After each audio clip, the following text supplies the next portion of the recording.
Hi hello friends, sisters ಕಿಚನ್ಗೆ ಸ್ವಾಗತ. ಇವತ್ತೇನಪ್ಪ special ಅಂದರೆ mushroom kebab. ಇವಾಗ ನನಗೆ ಬೇಕಾಗಿರುವಂಥ ಇಂಗ್ರೀಡಿಯೆಂಟ್ಸ್ 1 ಪ್ಯಾಕೆಟ್ ಕಬಾಬ್ ಪೌಡರ್, ಆಮೇಲೆ ಅದಕ್ಕೆ ಬೇಕಾಗಿರುವಂಥ ಗರಂ ಮಸಾಲ, ಖಾರದ ಪುಡಿ 1 ಟೇಬಲ್ ಸ್ಪೂನು, ಗರಂ ಮಸಾಲ ಸಹ 1 ಟೇಬಲ್ ಸ್ಪೂನು.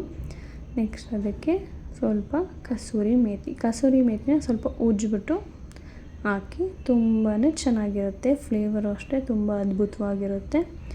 ಅದಕ್ಕೆ ರುಚಿಗೆ ತಕ್ಕಷ್ಟು ಒಂದು ಅರ್ಧ ಟೇಬಲ್ ಸ್ಪೂನ್ ಉಪ್ಪು, ಅದಾದ ನಂತರ ಒಂದು ಮೊಟ್ಟೆ ಹಾಕ್ಕೊಂಡು ಸ್ವಲ್ಪ 1 ಟೇಬಲ್ ಸ್ಪೂನು ಶುಂಠಿ ಬೆಳ್ಳುಳ್ಳಿ ಪೇಸ್ಟ್ ಮಾಡಿಟ್ಕೊಂಡಿದ್ದೆ, ಪೇಸ್ಟನ್ನು ಸಹ ಹಾಕಿ ಚೆನ್ನಾಗಿ ಮಿಕ್ಸ್ ಮಾಡ್ಕೊತಾ ಇದ್ದೀನಿ ಒಂದು ಬೌಲ್ಗೆ ಹಾಕ್ಕೊಂಡು.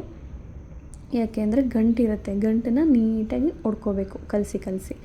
ಅದಾದಮೇಲೆ ಮಶ್ರೂಮ್ನ ತೊಳೆದು ನೀಟಾಗಿ ಅದು ಕ್ಲೀನ್ ಮಾಡಿಕೊಂಡು ತೊಳೆದು ಇಟ್ಟಿದ್ದೆ, ಸಣ್ಣ ಕಟ್ ಮಾಡಿಕೊಂಡು ಅದನ್ನು ಇವಾಗ ಬೌಲ್ಗೆ ಹಾಕಿ ಮಿಕ್ಸ್ ಮಾಡ್ತಾಯಿದ್ದೀನಿ ನೀಟಾಗಿ.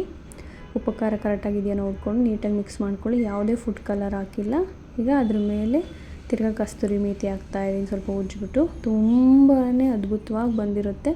ಅದನ್ನು ಒಂದು 5-10 ಮಿನಿಟ್ಸು ಫ್ರೀಝರಲ್ಲಿ ಇಟ್ಬಿಟ್ಟು ತೆಗ್ದು ನೋಡಿ, ಎಣ್ಣೆ ಕಾದಿದೆ. ಇವಾಗ ಎಣ್ಣೆಗೆ ಒಂದೊಂದಾಗಿ ಬಿಡ್ತಾಯಿದ್ದೀನಿ ಮಶ್ರೂಮ್ ಕಬಾಬ್ನ. ತುಂಬಾ ಅದ್ಭುತವಾಗಿ ಬಂದಿತ್ತು ಫ್ರೆಂಡ್ಸ್. ಮಳೆಯಲ್ಲಂತೂ ಸಖತ್ತಾಗಿರುತ್ತೆ, ಮಕ್ಕಳಿಗೆ ತಿನ್ನೋಕ್ಕೆ ಸೂಪರಾಗಿ ಬಂದಿತ್ತು ಗರಿಗರಿಯಾಗಿ. ನೋಡಿ, ಅದು ಸ್ವಲ್ಪ ಹೊತ್ತು ಬೇಯಬೇಕು, ಒಂದು 5-10 ನಿಮಿಷ ಬೇಯಬೇಕು. ಸ್ವಲ್ಪ ಇನ್ನೂ ಗಟ್ಟಿಯಾಗಿರುತ್ತೆ. ಬೇಯ್ತಾ ಕಲರ್ ನೋಡಿ ಈ ಥರ ಚೇಂಜ್ ಆಗುತ್ತೆ. ಏನಪ್ಪ ಬ್ಲ್ಯಾಕ್ ಆಯಿತು ಅಂತ ಅಂದ್ಕೊಂಬಿಡಿ, ಕಲರ್ ಚೇಂಜ್ ಆಗುತ್ತೆ, ಅದೇನು ಮಾಡೋಕ್ಕಾಗಲ್ಲ. ತುಂಬಾ ಅದ್ಭುತವಾಗಿ ಬರುತ್ತೆ, ಚೆನ್ನಾಗಿರುತ್ತೆ.